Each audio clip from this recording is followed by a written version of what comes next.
The structure of the affirmative sentence and the negative sentence।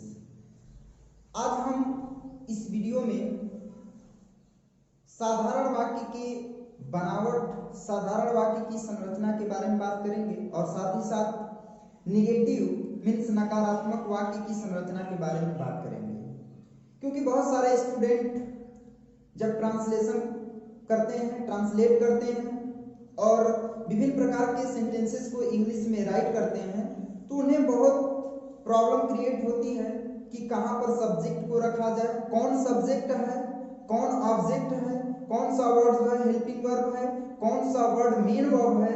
ये सारी चीजें बहुत ही प्रॉब्लम क्रिएट करती हैं। तो आज हम इस वीडियो में क्लियरिटी आपको बता देते हैं कि ये सारी चीजें बहुत ही सिंपल होती हैं, इनको समझना बहुत आसान है, बट आपको स्ट्रक्चर ऑफ द सेंटेंसेस पढ़ने से पहले सेंटेंस के बारे में जानना बहुत जरूरी है। तो इस वीडियो के डिस्क्रिप्शन बॉक्स में मैं आप लोगों को basic concept of the sentences का जो लिंक है उसको इस वीडियो में प्रोवाइड करूंगा। यदि आप नए स्टूडेंट हैं तो उस वीडियो को जरूर देखिएगा। उस वीडियो को देखने के बाद ही इस वीडियो को देखिएगा तो आपको काफी मदद मिलेगी इस वीडियो को समझने में। ठीक है, देखिए जो स्ट्रक्चर होते हैं सेंटेंसेस के वो डिपेंड करते हैं कि वो किस टाइप का सेंटेंस है। इफ यदि जो है वो सेंटेंस अफर्मेटिव है, पॉजिटिव है या उसको सिंपल भी कहते हैं हम लोग, उस टाइप का है तो उसका स्ट्रक्चर अलग होता है।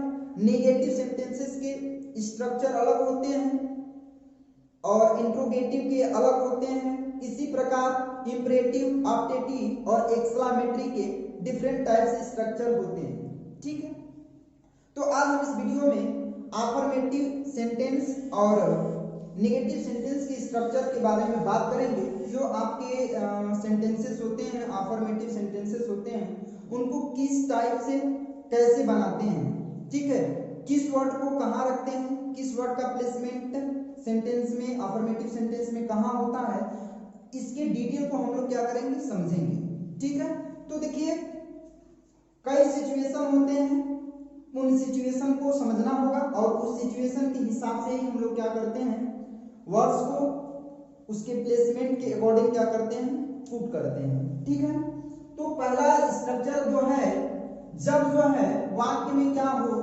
ऑब्जेक्ट न हो। जब वाक्य में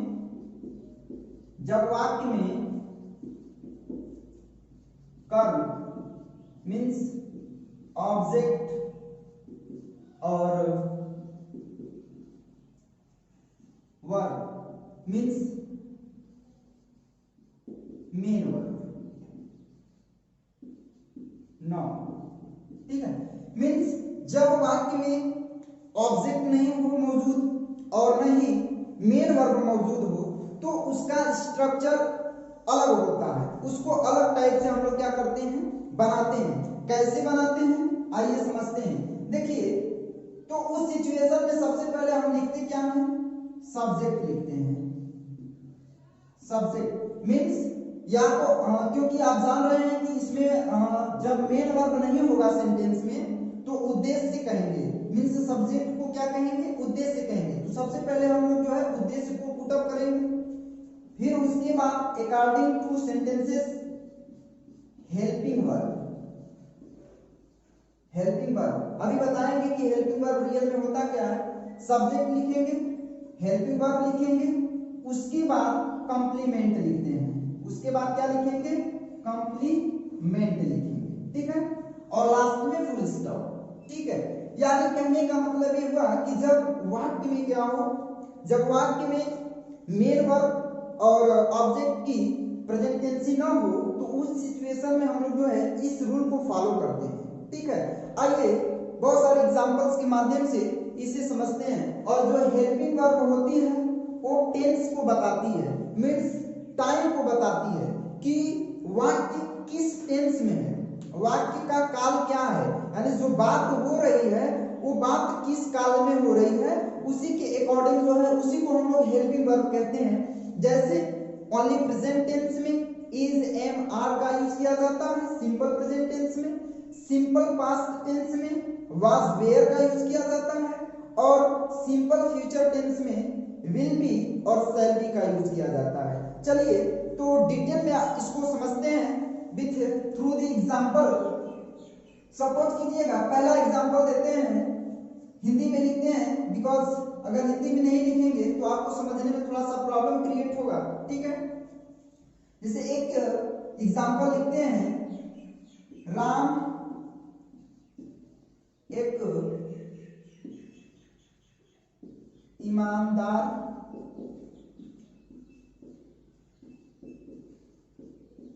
लड़का है। राम एक ईमानदार लड़का है, ठीक है। यहां पर आप देख रहे हैं कि मेन वर्ब नहीं है। जब मेन वर्ब नहीं है तो जाहिर सी बात है कि इस सेंटेंस में जब मेन वर्ब इसमें नहीं है तो जाहिर सी बात है कि इस सेंटेंस में ऑब्जेक्ट नहीं होगा, ठीक है। तो देखिए सबसे पहले हमें पहचानना होगा कि इस सेंटेंस का सब्जेक्ट क्या है, ठीक है। इस सेंटेंस में सब्जेक्ट क्या है, क्योंकि सब्जेक्ट के बारे में हम बैक वीडियो में बता चुके हैं, उस वीडियो को जरूर देख लीजिएगा। आपको सेंटेंस में subject, object, verb and complement identify करने का जो तरीका है उस वीडियो में हमने प्रोवाइड कर दिया है, ठीक है। तो आइए समझते हैं कि इस सेंटेंस में राम एक ईमानदार लड़का है, ठीक है। पहला चीज है लिखा गया है यहाँ पे, ठीक है। ये टाइम को बता रहा है कि जो बात हो रही है वो बात किस काल में हो रही है, किस टेंस में हो रही है, ओनली प्रेजेंट टेंस में हो रही है, ठीक है। प्रेजेंट टेंस में हो रही है, ठीक है। तो ये जो होता है वो क्या करता है, काल को बताता है, और काल को बताने वाले को हेल्पिंग वर्ब के अंतर्गत माना जाता है, ठीक है ना, हेल्पिंग वर्ब, ठीक है ना। ये हेल्पिंग वर्ब हो गया, ठीक है। यानी काल को जो बताते हैं, जो टेंसेस को बताते हैं, जो वर्ड टेंस को बताते हैं, उनको हम लोग हेल्पिंग वर्ब कहते हैं, ठीक है। तो है जो है हेल्पिंग वर्ब है, उसको यूज करेंगे क्योंकि ये प्रेजेंट टेंस में है, इसलिए है के लिए इज एम आर, ठीक है ना। ये सारी चीजें यूज होती हैं। कब क्या होती है यूज अभी बताएंगे आपको, ठीक है। तो ये हुआ, और आप समझ पा रहे हैं कि इस सेंटेंस में किसके बारे में बात हो रहा है, राम के बारे में बात हो रहा है, अबाउट राम, ठीक है। तो राम आपका क्या हो गया, सब्जेक्ट हो गया। राम क्या है, सब्जेक्ट है, ठीक है, क्योंकि राम के बारे में बात की जा रही है। एक ईमानदार लड़का है, ठीक है। राम एक ईमानदार लड़का है, और यहाँ पर आप देख रहे हैं एक ईमानदार लड़का, ठीक है। इसको क्या कहेंगे हम लोग, इसे, क्योंकि इसे ऑब्जेक्ट नहीं कहेंगे, क्योंकि यहाँ पे क्रिया का फल इस पे पड़ नहीं रहा है, क्रिया हो नहीं रही, इसलिए इसे हम क्या कहेंगे, कॉम्प्लीमेंट कहेंगे, ठीक है। ये क्या है, कॉम्प्लीमेंट है, ठीक है। तो स्ट्रक्चर यहाँ पर आपको मैंने बताया है कि सबसे पहले हम लोग सब्जेक्ट जो होता है उसकी इंग्लिश लिखते हैं, फिर उसके बाद हेल्पिंग वर्ब लिखते हैं। After helping verb we write complement, हम कॉम्प्लीमेंट का क्या करते हैं, यूज करते हैं, ठीक है। तो सबसे पहले सब्जेक्ट को हम लिख सकते हैं, जब इंग्लिश में ट्रांसलेट कीजिएगा सब्जेक्ट लिखेंगे, सब्जेक्ट राम, ठीक है। उसके बाद हमने लिखा है हेल्पिंग वर्ब, ठीक है, हेल्पिंग वर्ब। हेल्पिंग वर्ब क्योंकि चूंकि ये जो वाक्य है आपका प्रेजेंट टेंस में है, और प्रेजेंट टेंस में जो होती है helping verb is am are होती है, with singular subject we use is, plural with plural subject we use are, and with I am, ठीक है ना। आई के साथ एम का यूज करते हैं, सिंगुलर सब्जेक्ट मींस एक वचनकर्ता के साथ इज का यूज करते हैं, और प्लूरल सब्जेक्ट के साथ हम लोग जो है आर का यूज करते हैं, ठीक है। तो यहाँ पर आप देख रहे हैं कि राम क्या है, सिंगुलर सब्जेक्ट है, इसलिए राम के साथ हम क्या करेंगे, है के लिए हेल्पिंग वर्ब इज यूज करते हैं, ठीक है। राम इज, राम है, राम क्या है, एक ईमानदार लड़का, ठीक है ना। इसके बाद देखिए एक कॉम्प्लीमेंट है, और कॉम्प्लीमेंट को क्या करेंगे, लिख देंगे, और कॉम्प्लीमेंट क्या है, एक ईमानदार लड़का। राम इज मींस एक ईमानदार का हॉनेस्ट ऑनेस्ट बॉय। ठीक है, एक चीज और, कुछ बच्चे यहाँ पर क्या करते हैं, गलती करते हैं और रियल में मैंने गलत लिखा है। ठीक है, तो जो हॉनेस्ट होता है उसका जो शुद्ध उच्चारण होता है, करेक्ट प्रोनाउंसिएशन होता है, उसको ऑनेस्ट पढ़ते हैं। और ऑनेस्ट, और आप जानते हैं कि स्वर साउंड से स्टार्ट होने वाले, स्वर प्रोनाउंसिएशन से स्टार्ट होने वाले शब्द के पहले ए का यूज नहीं होता है, एन का यूज होता है। Ram is an honest boy. ठीक है, Ram is an honest boy.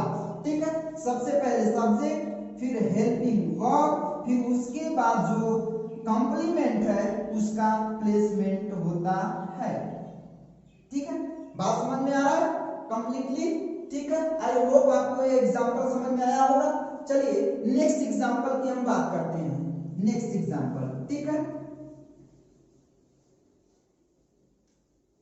जब भी हम हेल्पिंग वर्ब को यूज करेंगे according to the sentence, sentence के अकॉर्डिंग, सॉरी टेंस के अकॉर्डिंग यूज करते हैं। चलिए आपको कई टेंसेस में बताते हैं, प्रेजेंट का भी बता देते हैं, फ्यूचर का भी बता देते हैं और पास्ट का भी अभी जस्ट बता देते हैं। ठीक है, चलिए एक एग्जांपल और लिखते हैं। ठीक है, सपोज करिए वे बहुत चालाक हैं। समझ पा रहे हैं? ये सेंटेंस जो लिखा गया है इस किस काल का है? प्रेजेंट, वर्तमान काल का है। ठीक है, और इसमें क्या है, मेन वर्ब नहीं है। जब मेन वर्ब नहीं है तो ऑब्जेक्ट की प्रेजेंट टेंस नहीं होगी। ठीक है, जब ऑब्जेक्ट नहीं है तो किस रूल को फॉलो करेंगे? ये वाला जो ऊपर लिखा है मैंने, subject plus helping verb plus complement, इस रूल को फॉलो करेंगे। तो सबसे पहले हम आइडेंटिफाई करेंगे कि सब्जेक्ट क्या है, इस वाक्य में सब्जेक्ट क्या है। सब्जेक्ट क्या है भाई? क्योंकि हम देखिए वे बहुत चालाक हैं, वे बहुत चालाक हैं, किसके बारे में बात हो रही है? वे के बारे में बात हो रही है। This is subject, it is helping verb, जैसा कि मैंने आपको बताया। ठीक है, एचवी मींस हेल्पिंग वर्ब, और यहाँ पर क्या है, ये वर्ब नहीं है, क्योंकि आप समझ सकते हैं जिससे काम का करना है होना पाया जाता है वो वर्ब होता है। यहाँ पे कोई भी कर्ता जो आपका सब्जेक्ट वे है, दे है, वो डूअर है। डूअर तो यहाँ पे है नहीं, जब डूअर है नहीं तो मेन वर्ब होगा नहीं, तो ये क्या है आपका? कॉम्प्लीमेंट है। ठीक है, क्या है? कॉम्प्लीमेंट है। ठीक है, कॉम्प्लीमेंट है, तो जाहिर सी बात है कि हम इस रूल का फॉलो करेंगे। ठीक है ना, इस रूल को जो है, इस रूल के अकॉर्डिंग हम जो है इसको ट्रांसलेट करेंगे। ठीक है, आपको समझ में आ रहा होगा। ठीक है, कुछ बच्चे इसे ऑब्जेक्ट मानते हैं, बट ये ऑब्जेक्ट रियल में नहीं होता है। छोटे बच्चों को केवल सिखा दिया जाता है कि ये ऑब्जेक्ट होते हैं, रियल में ऑब्जेक्ट नहीं है, इन्हें हम कॉम्प्लीमेंट कहते हैं। ठीक है, आई होप आपको समझ में आ रहा होगा। ठीक है, तो सबसे पहले क्या लिखते हैं? सब्जेक्ट लिखते हैं। सब्जेक्ट का है दे, दे सिंगुलर है कि प्लूरल है? आप समझते हैं दे जो होता है प्लूरल सब्जेक्ट होता है, और भी प्लूरल सब्जेक्ट है के लिए आर यूज होता है, जो कि अभी जस्ट मैंने कुछ समय पहले बताया आपको। ठीक है, तो दे के साथ क्या यूज करेंगे? Helping verb are, they are, they are. ठीक है, इसका हम लोग जो है कंफर्मेशन कर दी प्लेस का, इसका जो है प्लेस कंफर्म हो गया। ठीक है, बचा क्या? कॉम्प्लीमेंट, बहुत चालाक, वेरी, वेरी मींस बहुत होता है, क्लेवर, क्लेवर मींस क्या होता है? चालाक होता है। ठीक है, means they are very clever, वे बहुत चालाक हैं। ठीक है, तो इसके अकॉर्डिंग देखिए ये जो आपका टेंस है, टेंस के अकॉर्डिंग हेल्पिंग वर्ब यूज किया जाता है। प्रेजेंट टेंस में, सिंपल प्रेजेंट टेंस में हम लोग इज, एम, आर का यूज करते हैं। ठीक है, चलिए जो बिगिनर्स हैं, जो छोटे बच्चे हैं, उनको यदि ये समझ में नहीं आएगा तो हम टेंसेस के वीडियो प्रोवाइड जरूर करेंगे। ठीक है, इसके लिए सॉरी। चलिए अब नेक्स्ट एग्जांपल की बात करते हैं, थोड़ा सा इससे बड़ा बनाते हैं एक एग्जांपल और, सॉरी,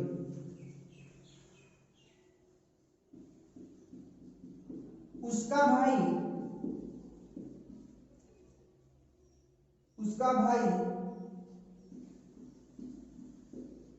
सिपाही है। ठीक है, उसका भाई सिपाही है। ठीक है, सबसे पहले इसमें हम लोग देखिए बहुत सारे स्टूडेंट यहाँ पर सब्जेक्ट आइडेंटिफाई करने में मिस्टेक कर जाते हैं, तो आपको बताते हैं। देखिए इस सेंटेंस में किसके बारे में बात की जा रही है? जिसके बारे में बात की जाएगी वही सब्जेक्ट होगा, या जो काम करने वाला होगा वो सब्जेक्ट होगा। यहाँ पे काम नहीं हो रहा है इसलिए यहाँ पर जो है डूअर नहीं है, इसलिए उस कर्ता नहीं कहेंगे। यहाँ पर क्या है आपका, जिसके बारे में बात की जा रही है, किसके बारे में बात की जा रही है, यहाँ पर उसका भाई, उसके भाई के बारे में बात की जा रही है। तो यहाँ पे उसका भाई जो है क्या है, सब्जेक्ट है। ठीक है, कुछ लोग यहाँ तक केवल इसको सब्जेक्ट मानते हैं, उसका को, बट इट इज रॉन्ग। सो यानी हम लोग किसके बारे में बात कर रहे हैं कि किसका भाई सिपाही है, तो हम आंसर देंगे इस सेंटेंस के अकॉर्डिंग कि राम का भाई सिपाही है। ठीक है, राम का भाई सिपाही है तो सबसे उसका भाई सिपाही है, तो इसका यानी ये सब्जेक्ट हुआ, सिपाही है क्या है आपका, हेल्पिंग वर्ब हो गया। ठीक है, हेल्पिंग वर्ब हो गया। ठीक है, सिपाही क्या हो गया, कंप्लीमेंट हो गया। ठीक है, आई होप आपको समझ में आ रहा है। ठीक है, तो जब आपको समझ में आ रहा है तो सबसे पहले क्या रखेंगे, सब्जेक्ट रखेंगे। तो सब्जेक्ट क्या है, उसका मीन्स हिज होता है, हिज मीन्स उसका, हिज ब्रदर उसका भाई, फिर उसके बाद सब्जेक्ट हो गया, फिर उसके बाद हेल्पिंग वर्ब क्या है, उसका भाई क्या है, सिंगुलर सब्जेक्ट है, उसके भाई, उसका भाई, दोनों में डिफरेंस होता है। तो यहाँ पर उसका भाई क्या है, सिंगुलर सब्जेक्ट है, इसलिए इसके साथ हम यूज करेंगे क्या, इज। ठीक है, इसके साथ क्या करेंगे, यूज, इज का यूज करेंगे। ठीक है, हिज ब्रदर इज क्या है, सिपाही, पुलिसमैन या कांस्टेबल, कांस्टेबल। ठीक है, कांस्टेबल। ठीक है ना, हिज ब्रदर इज कांस्टेबल। ठीक है, तो आपको समझ में आ रहा होगा कि सब्जेक्ट रियल में कैसे पहचानते हैं, और जो विदाउट वर्ब वाले सेंटेंसेस होते हैं, विदाउट मेन वर्ब वाले सेंटेंसेस होते हैं, उनका जो स्ट्रक्चर होता है subject plus helping verb plus complement. उसके भाई का दांत सफेद है, उसके भाई का दांत सफेद है। ठीक है, यहां पर आपको बहुत ही इंटरेस्टेड चीज मिलने वाली है, जो कि बहुत सारे स्टूडेंट यहाँ पे गलती कर बैठते हैं, ऑर्डर में गलती करते हैं कि कहां पर किसको सब्जेक्ट माना जाए, किसको हेल्पिंग वर्ब माना जाए और किसको कंप्लीमेंट माना जाए। ठीक है ना, ज्यादातर बच्चे जो है सब्जेक्ट और कंप्लीमेंट में जो है मिस्टेक कर जाते हैं। आइए उसको हम लोग जो है क्लियरेशन करते हैं। ठीक है, उसके भाई का दांत सफेद है, किसके भाई का दांत सफेद है, उसके भाई का, किसके भाई के दांत के बारे में बात हो रही है, उसके भाई के दांत के बारे में बात हो रही है, इसलिए उसके भाई का दांत क्या होगा, सब्जेक्ट होगा। ठीक है, आई होप आपको समझ में आ रहा हो। तो उसके भाई का दांत क्या हो गया, सब्जेक्ट हो गया। कुछ लोग इतना ही सब्जेक्ट मान लेते हैं, कुछ लोग इतना ही मान लेते हैं, उसके भाई का। ठीक है, और सब जो है कॉम्प्लीमेंट के अंतर्गत या ऑब्जेक्ट मान करके उसको यूज करते हैं, बट वो क्या होता है, रॉन्ग होता है। ठीक है, तो ये क्या हुआ आपका, सब्जेक्ट हो गया, उसके भाई का दांत सब्जेक्ट हो गया।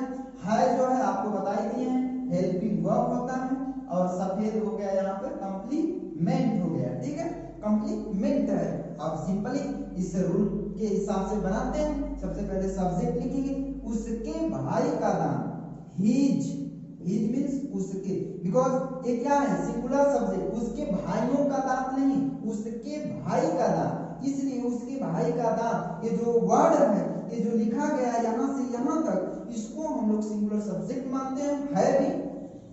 तो हिज ब्रदर,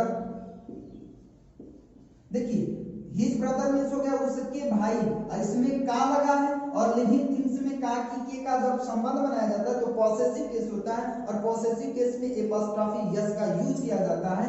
तो यहाँ पर एपॉस्ट्रॉफी यस यूज करेंगे। हिज ब्रदर्स, उसके भाई का, टीथ,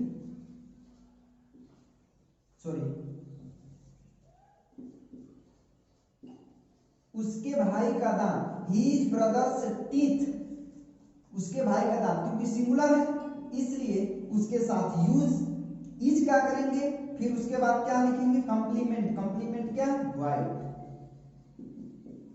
आपको समझ में आ रहा होगा, his brothers teeth is white. Okay, तो आपको ये समझ में आ रहा होगा।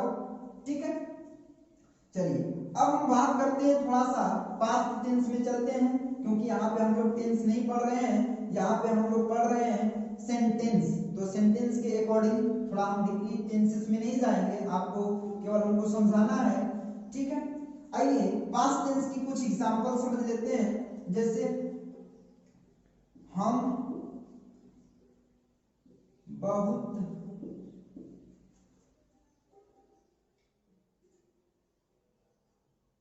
अच्छे थे, हम बहुत अच्छे थे, है नहीं, इस समय नहीं है, ठीक है, अच्छे थे, यानी जिसके अंत में था थी थे होता है और मेन वर्ब का अभाव होता है, तो उस टाइप के जो सेंटेंसेस होते हैं वो पास्ट टेंस में आते हैं, सिंपल पास्ट टेंस में आते हैं। तो सबसे पहले हम लोग सब्जेक्ट को आइडेंटिफाई कर लेते हैं। सब्जेक्ट क्या है? हम, ठीक है ना। थे क्या हो गया? एक काल को बता है इसलिए हेल्पिंग वर्ब, ठीक है ना। बहुत अच्छे क्या हो गया? कंप्लीमेंट, क्योंकि इसे हम जो है वर्ब कहेंगे नहीं, जब वर्ब है नहीं तो आपको पता है कि जब वर्ब नहीं है तो आपका जो है ऑब्जेक्ट नहीं होगा, जब ऑब्जेक्ट नहीं है तो उसे हम लोग जो पार्ट बचा है उसको कंप्लीमेंट मानते हैं। तो सबसे पहले हम क्या लिखेंगे? According to this sentence subject को पहले लिखते हैं। वी मींस क्या होगा? हम, वी सब्जेक्ट हो गया, वी प्लूरल होता है इसलिए पास्ट टेंस में प्लूरल सब्जेक्ट के साथ वर का यूज किया जाता है।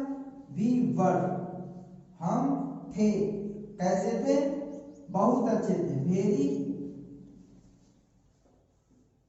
गुड मैन, हम बहुत अच्छे थे, ठीक है ना, या हम बहुत अच्छे आदमी थे, ठीक है। We were very good man, ठीक है, आपको समझ में आ रहा होगा, ठीक है। पहले हमने लिखा है सब्जेक्ट, फिर हेल्पिंग वर्ब, फिर उसके बाद कंप्लीमेंट, ठीक है। सब्जेक्ट, हेल्पिंग वर्ब और complement according to this rule, okay. चलिए अब बात करते हैं एक फ्यूचर टेंस के सेंटेंस का, ठीक है ना। जैसे वह लड़का होगा, वह लड़का होगा, ठीक है, वह लड़का होगा। आइए, होगा जिसके अंत में होगा, होगी, होंगे लगा हो और उस सेंटेंस में वर्ब ना हो तो उसे केवल सिंपल फ्यूचर टेंस कहते हैं। और सिंपल फ्यूचर टेंस में जो हेल्पिंग वर्ब होती है आई बी के साथ शैल बी और बाकी सभी के साथ क्या यूज करते हैं? विल बी यूज करते हैं, ठीक है। चलिए आइए, तो सबसे पहले सब्जेक्ट आइडेंटिफाई करेंगे। सब्जेक्ट मिला आपको, यहाँ पे होगा, होगी, होंगे, ये क्या होता है? हेल्पिंग वर्ब होता है, ठीक है। और ये क्या है? बॉय कंप्लीमेंट, क्योंकि यहाँ पर मेन वर्ब नहीं था इसलिए इसे हम कंप्लीमेंट मानेंगे, ठीक है। अब according to this rule we can make this sentence, okay. तो बनाते हैं हम लोग। ही मीन्स वह, ठीक है, ही मीन्स वह, ही सिंगुलर सब्जेक्ट है और आई बी के साथ केवल हम लोग यूज करते हैं किसका? शैल बी का, और बाकी के साथ विल बी का, तो हम लोग यहाँ पर विल बी का यूज करेंगे। ही विल बी क्या होगा? लड़का होगा, boy, he will be boy, ठीक है। तो समझ में आ गया होगा आप लोगों को। तो इन एग्जांपल्स के माध्यम से हम लोगों ने समझा कि जब किसी सेंटेंस में मेन वर्ब नहीं होता है तो उसका जो स्ट्रक्चर होता है, पहले हम लोग सब्जेक्ट को लिखते हैं, सब्जेक्ट को पहले आइडेंटिफाई करते हैं, फिर उसके बाद helping verb according to tense, tense के अनुसार हेल्पिंग वर्ब यूज करते हैं, फिर उसके बाद कंप्लीमेंट यूज करते हैं। ये होता है कब? जब सेंटेंस में मेन वर्ब और ऑब्जेक्ट का क्या होता है? अभाव होता है। नेक्स्ट रूल है, उस रूल का यूज कब करेंगे उसके बारे में पहले जानते हैं। जब वाक्य में मेन वर्ब दिया हो, मुख्य क्रिया दिया हो और उसके साथ साथ या तो कंप्लीमेंट दिया हो या तो ऑब्जेक्ट दिया हो, दोनों कंडीशन हो सकता है। तो उसके लिए जो रूल्स है स्क्रीन पे आपको दिख रहा है कि जो रूल्स है वो क्या है? पहले हम सब्जेक्ट को लिखते हैं, यदि उस टेंस के सिंपल सेंटेंस में हेल्पिंग वर्ब यूज होता है तो हेल्पिंग वर्ब को पहले लिखते हैं, फिर उसके बाद मेन वर्ब को लिखते हैं। मेन वर्ब का फर्स्ट फॉर्म भी हो सकता है, सेकंड भी हो सकता है, वो टेंस के ऊपर डिपेंड करता है, ठीक है। उसके बाद आप ऑब्जेक्ट लिखिए, यदि उस सेंटेंस में ऑब्जेक्ट मौजूद है तो ऑब्जेक्ट लिखिएगा, यदि ऑब्जेक्ट नहीं मौजूद है तो कंप्लीमेंट यूज कीजिएगा, यदि दोनों मौजूद हैं तो दोनों को आप लिख सकते हैं। तो पहले ऑब्जेक्ट लिखिएगा, after object you can use complement. ठीक है, आइए इस चीज को भी, इस सिस्टम को भी, ये जो है सभी ये जो है रूल, यह रूल सभी टेंस के अफर्मेटिव में लागू हो, चाहे कोई भी टेंस हो।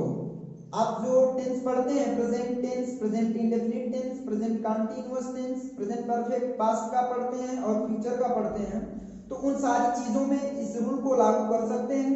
ठीक है, इनके इसके अनुसार जो है हम सेंटेंसेस को ट्रांसलेट करते हैं। ठीक है, आइए समझते हैं एग्जांपल के माध्यम से। पहले आपको प्रेजेंट इंडेफिनिट से स्टार्ट करते हैं। प्रेजेंट इंडेफिनिट का एक एग्जांपल लेते हैं सिंपल सेंटेंस का।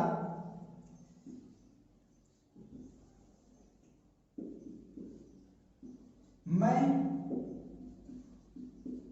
किताब पढ़ता हूं। मैं किताब पढ़ता हूं। सबसे पहले हमें पहचानना पड़ेगा, क्योंकि रूल आप देख रहे हैं कि subject, helping verb, main verb and object or complement. ठीक है, तो सबसे पहले सब्जेक्ट आइडेंटिफाई करेंगे। सब्जेक्ट क्या है? आई, क्योंकि मैं किताब पढ़ता हूं, पढ़ने का काम कौन कर रहा है? आई। ठीक है, मैं कर रहा है, इसलिए ये सब्जेक्ट हो गया। ठीक है, हूं जो होगा हेल्पिंग वर्ब होगा, बट यहाँ पे टेंस क्या है आपका?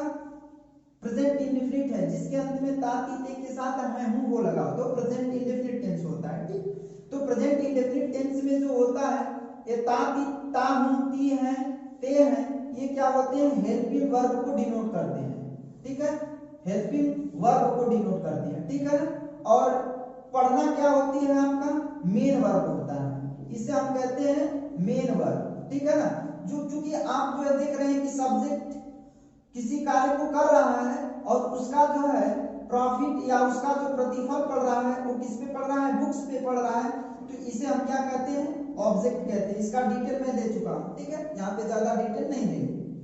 ठीक है, तो यहाँ पर देखिए जो प्रेजेंट इंडेफिनिट टेंस होता है उसमें हेल्पिंग वर्ब नहीं यूज किया जाता है, जैसा कि आप लोग जानते हैं।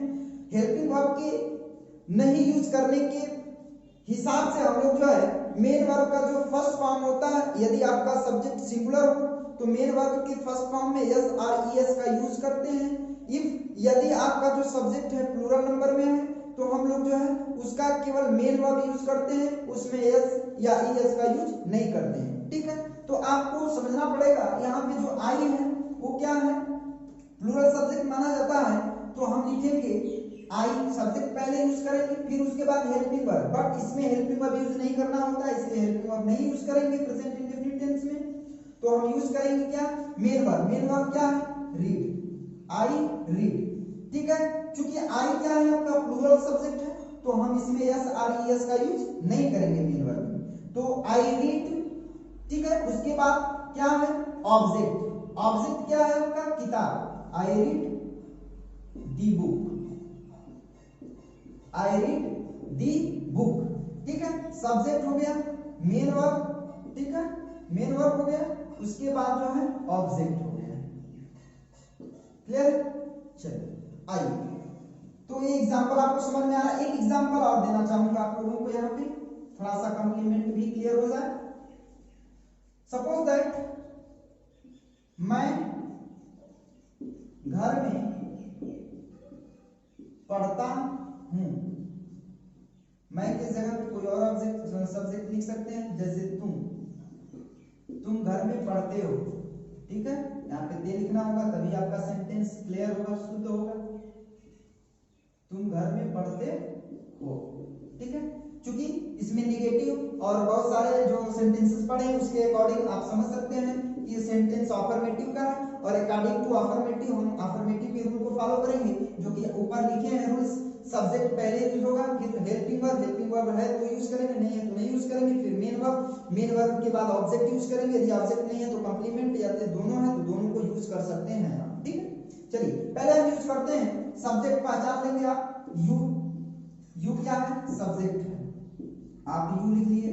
फिर उसके बाद क्या है? यू।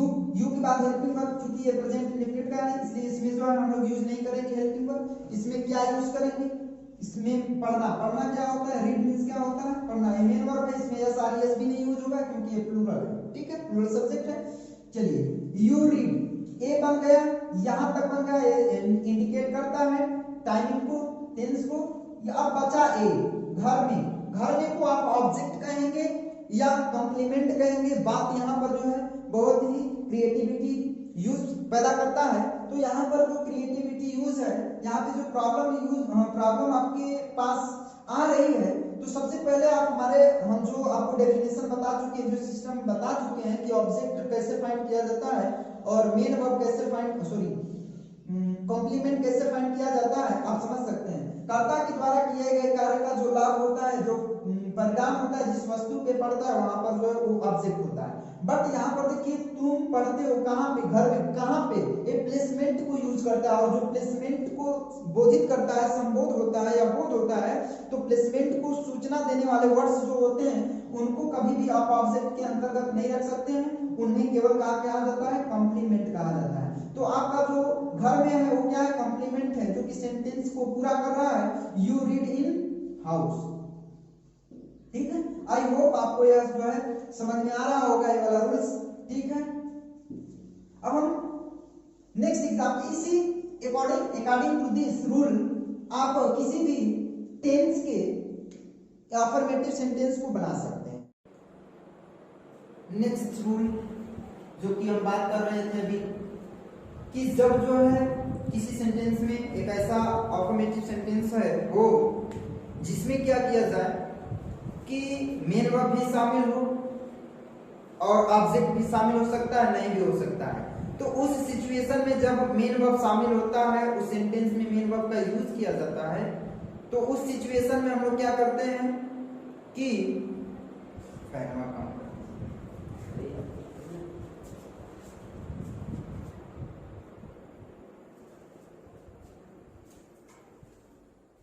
दरवाजा कट कर दे।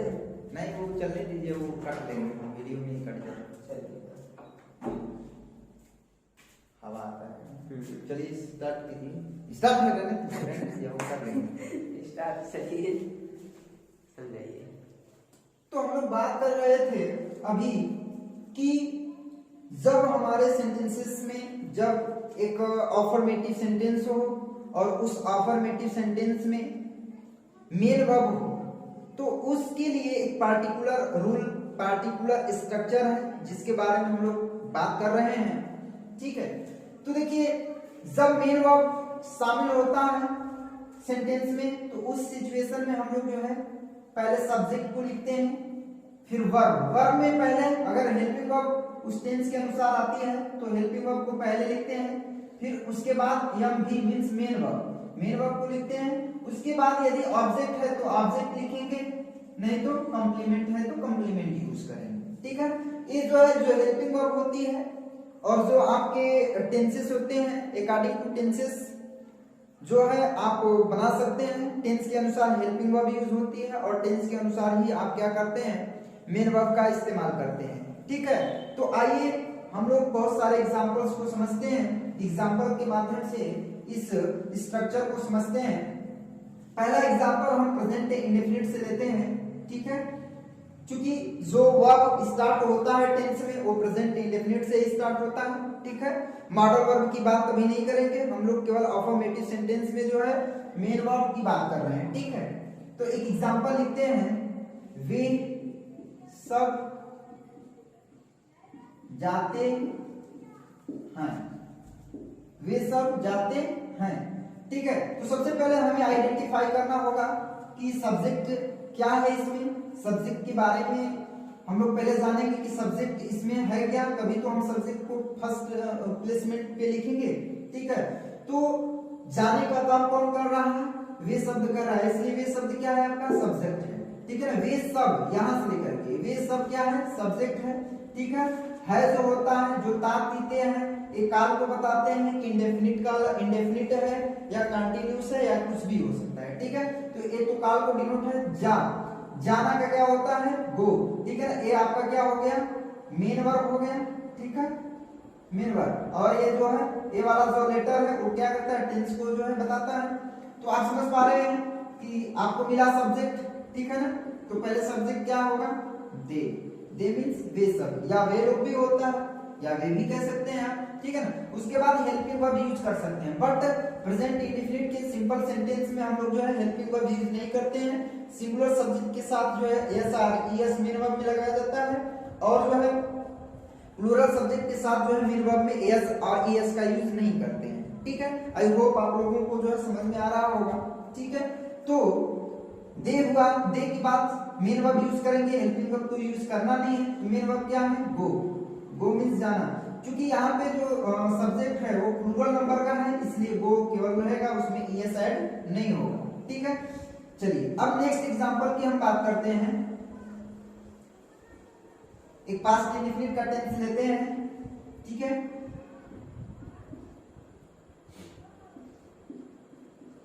राधा के पिता गए, ऐसा कि आप समझ पा रहे हैं, लास्ट में आईए आता है, पास्ट इंडेफिनिट टेंस होता है, पहचान जानते होंगे आप लोग। तो सबसे पहले हमें इसमें आइडेंटिफाई करना है कि सब्जेक्ट क्या है। राधा के पिता गए, कौन गए? राधा के पिता गए, ठीक है। तो राधा के पिता क्या है? सब्जेक्ट है, तो ये सब्जेक्ट हो गया। गए शब्द क्या है आपका? ये वर्ब है, मेन वर्ब, ठीक है ना। और पास्ट इंडेफिनिट टेंस में जो है हेल्पिंग वर्ब यूज नहीं किया जाता है, जैसा कि आप जानते हैं मेन वर्ब का सेकंड फॉर्म यूज किया जाता है सिंपल सेंटेंस में, ठीक है। तो सबसे पहले क्या लिखेंगे?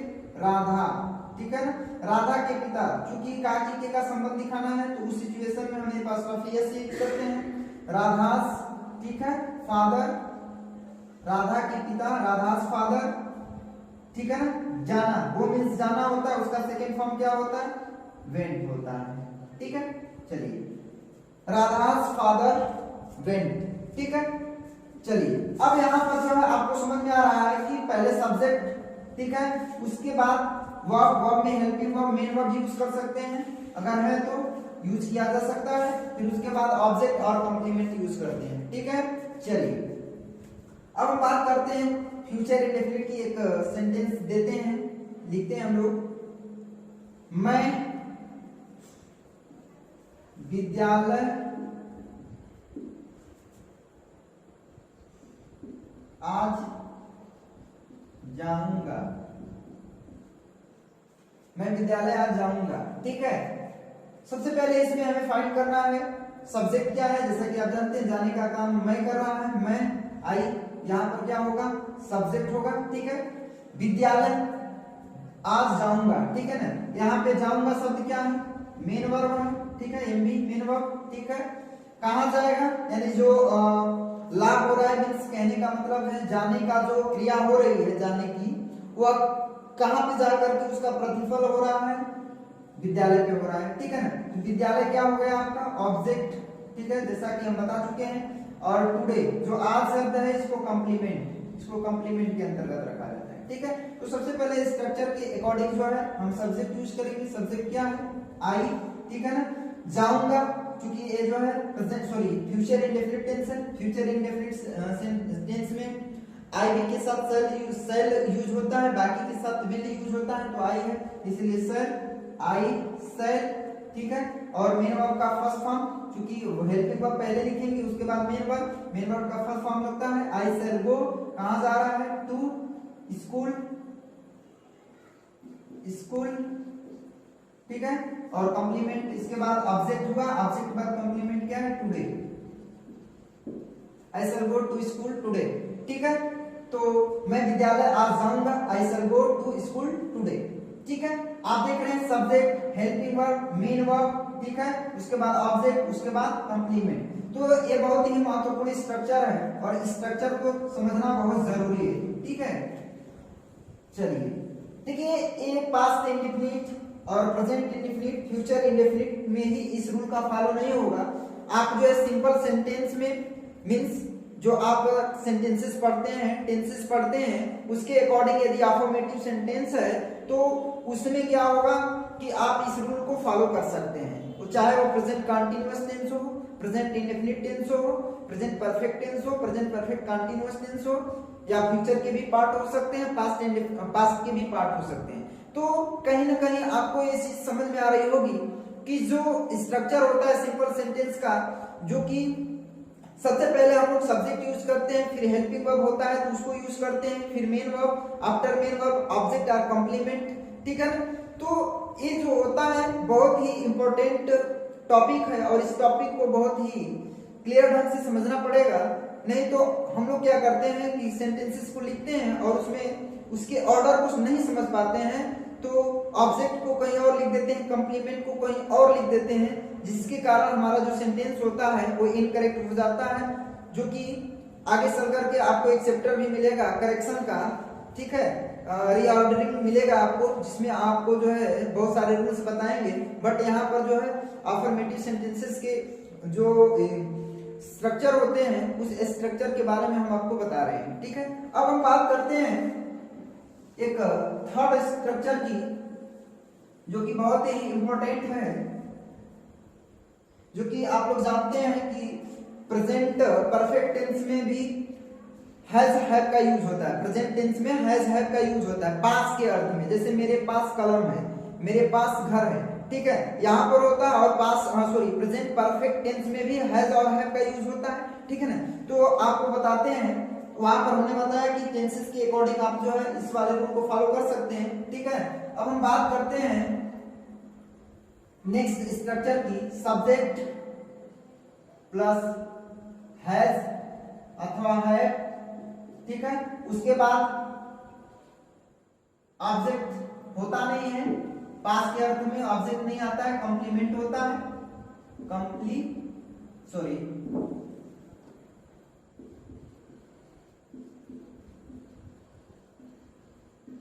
कंप्लीमेंट, ठीक है। सब्जेक्ट हैज है का जो यूज होता है पास के अर्थ में होता है या रखना भी होता है, ठीक है, जो कि अभी हम आपको बताएंगे जब वर्ब पढ़ेंगे तो उसमें इसका और डिटेल आपको देंगे, यूज ऑफ हैज और है, ठीक है। चलिए, मींस सब्जेक्ट हैज है प्लस कंप्लीमेंट, ठीक है।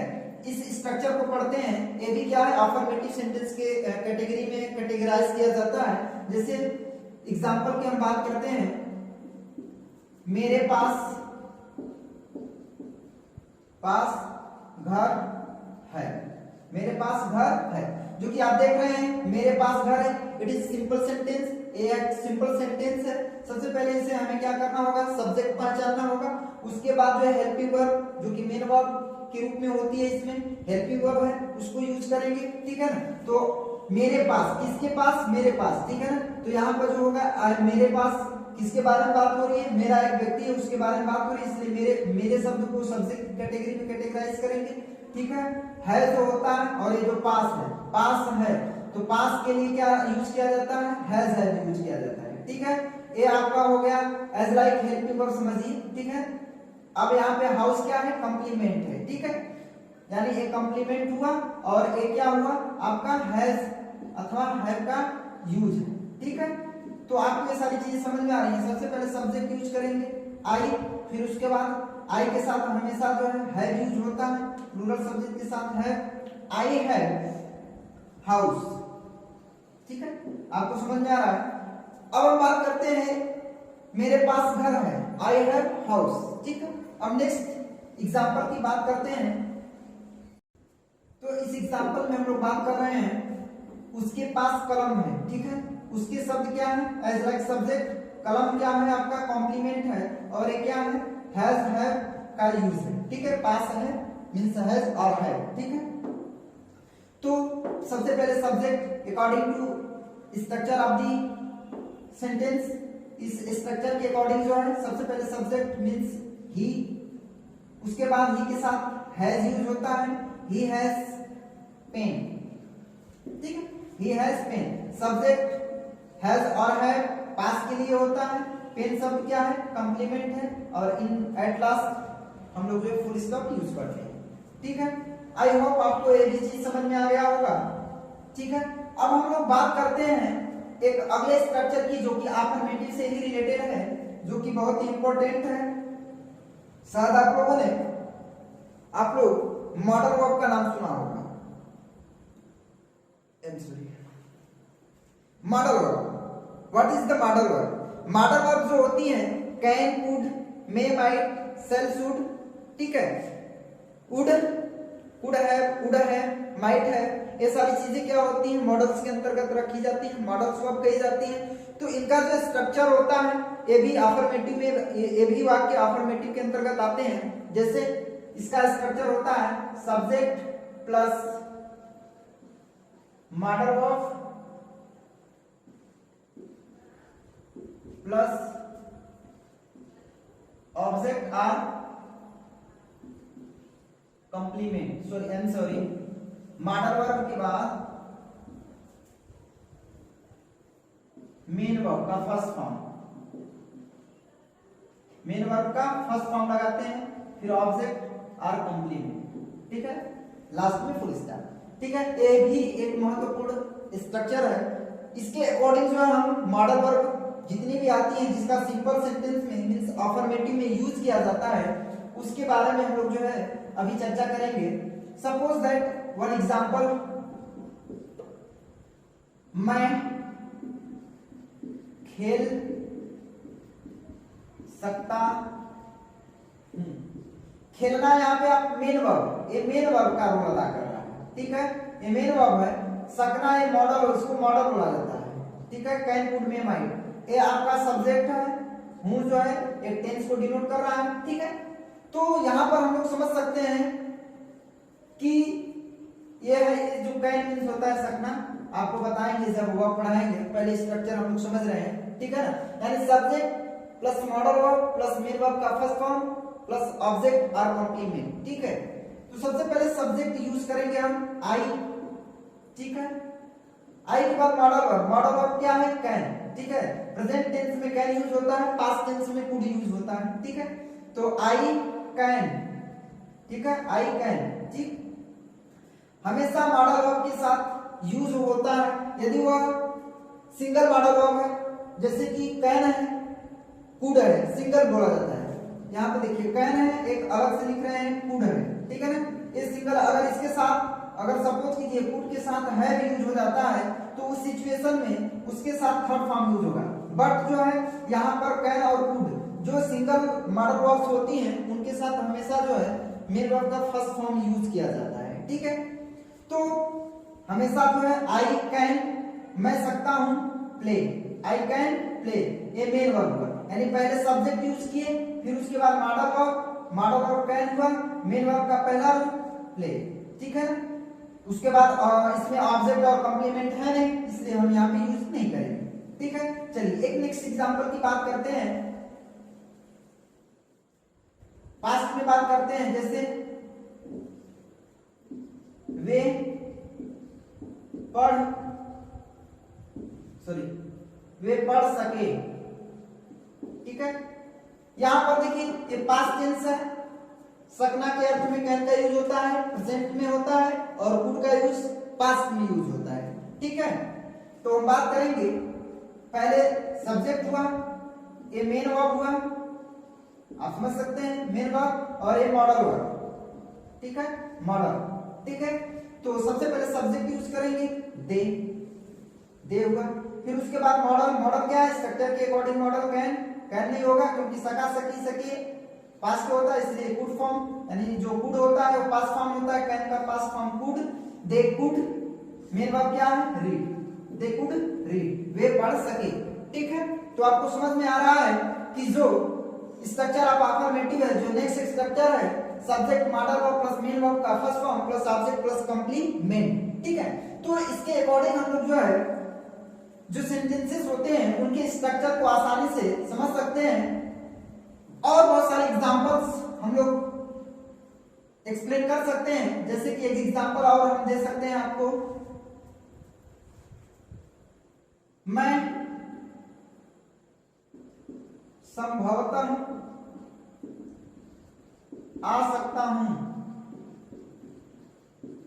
पॉसिबिलिटी के केस में जो है मे का यूज किया जाता है प्रेजेंट टेंस में, और जब हम अपने पावर को दिखाते हैं, ठीक है, क्षमता को प्रदर्शित करते हैं तो कैन का यूज किया जाता है, ठीक है। चलिए यहाँ पे डिटेल आपको नहीं देंगे ज्यादा। सब्जेक्ट आई हुआ, ठीक है, पहले सब्जेक्ट को आइडेंटिफाई करते हैं, सब्जेक्ट हुआ, ठीक है। ये आना क्या होता है, ये मेन वर्ब हो गया आपका आना, ठीक है। संभवतः, ये पॉसिबिलिटी संभवतः सकता है, ठीक है ना, ये जो पॉसिबिलिटी होता है इसके लिए मे यूज होता है प्रेजेंट टेंस में। ठीक है, क्लियर है? तो सबसे पहले सब्जेक्ट आई, ठीक है, संभवतः सकना के अर्थ में क्या होता है? आई में यूज होता है, आई में कम, मैं संभवतः आ सकता हूं। पहले सब्जेक्ट, फिर मॉडल, फिर उसके बाद जो है में।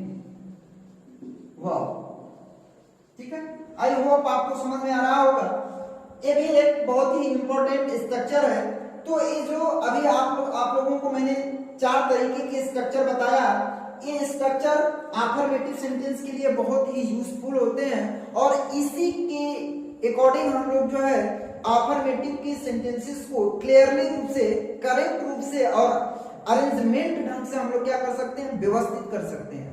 तो आपको ये चीज बता देते हैं कि जो सेंटेंसेस होते हैं अफर्मेटिव सेंटेंस, वो इन्हीं रूल्स के अकॉर्डिंग चलते हैं। अभी जिरंड और पार्टिसिपल और जो है इंफिनिटिव की बात नहीं करेंगे, वो अभी आपको नहीं समझ में आएगा। After some times we will discuss about the gerund infinitive in separate video. So यहाँ पे हम लोग जो है केवल बात कर रहे हैं अफर्मेटिव सेंटेंस की। ठीक है, आइए एक बार आपको शॉर्ट में बता देते हैं कि जो अफर्मेटिव सेंटेंसेस होते हैं उनका जो स्ट्रक्चर होता है बहुत ही सिंपल होता है, बट वहां पर आपको जो है सब्जेक्ट आइडेंटिफाई करने आना चाहिए और ऑब्जेक्ट, कंप्लीमेंट, मेन वर्ब और हेल्पिंग वर्ब। और ट्रांसलेशन का यदि आपके पास नॉलेज है, आप ट्रांसलेशन समझते हैं, तो आप बखूबी इस जो है स्ट्रक्चर को समझ सकते हैं और इसका यूज आसानी के साथ कर सकते हैं। ठीक है।